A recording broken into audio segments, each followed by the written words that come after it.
Rappelez-vous, en fin d'année 2014, nous apprenions que 49,99% du capital de l'aéroport de Toulouse-Blagnac, sur les 60% que détenait l'État, allait être cédé à la SNC-Lavalin, un consortium sino-canadien, adossé à la société publique chinoise Shandong High Speed Group, gestionnaire de plusieurs infrastructures de transport dans l'est de la Chine.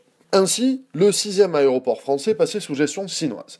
Ce jeudi, comme l'a révélé Mediapart, les actionnaires chinois de l'aéroport de Toulouse-Blagnac se sont versés un dividende exceptionnel de 15 millions d'euros grâce à une opération financière rondement menée avec la complicité du gouvernement français, rendue possible par le lobbying du ministre de l'économie de l'époque, le sémillant Emmanuel Macron.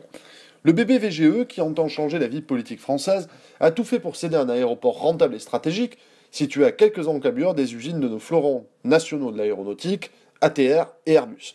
Voilà ce qu'est la politique voulue par Emmanuel Macron. Le globalisme total, la désindustrialisation, les chimères de l'économie dite de la connaissance qui échouent depuis 15 ans sur le mur de la réalité, la défense des intérêts des grands groupes transnationaux, la confusion entre la finance spéculative et la finance levier d'investissement, à l'image de ce qu'avait décidé Bill Clinton en annulant le Banking Act de Roosevelt, last but not least, le capitalisme monopolistique qui détruit les libertés économiques. Spécialistes de l'espionnage industriel, les Chinois sont aux portes de nos industries aéronautiques et spatiales, lesquelles sont cruciales pour notre avenir.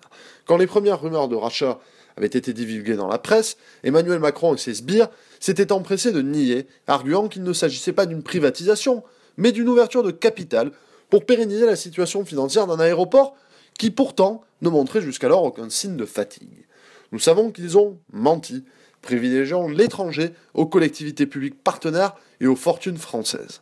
Aujourd'hui candidat timide à l'élection présidentielle, Emmanuel Macron n'est pas un homme neuf, mais un ancien ministre, comptable d'un bilan.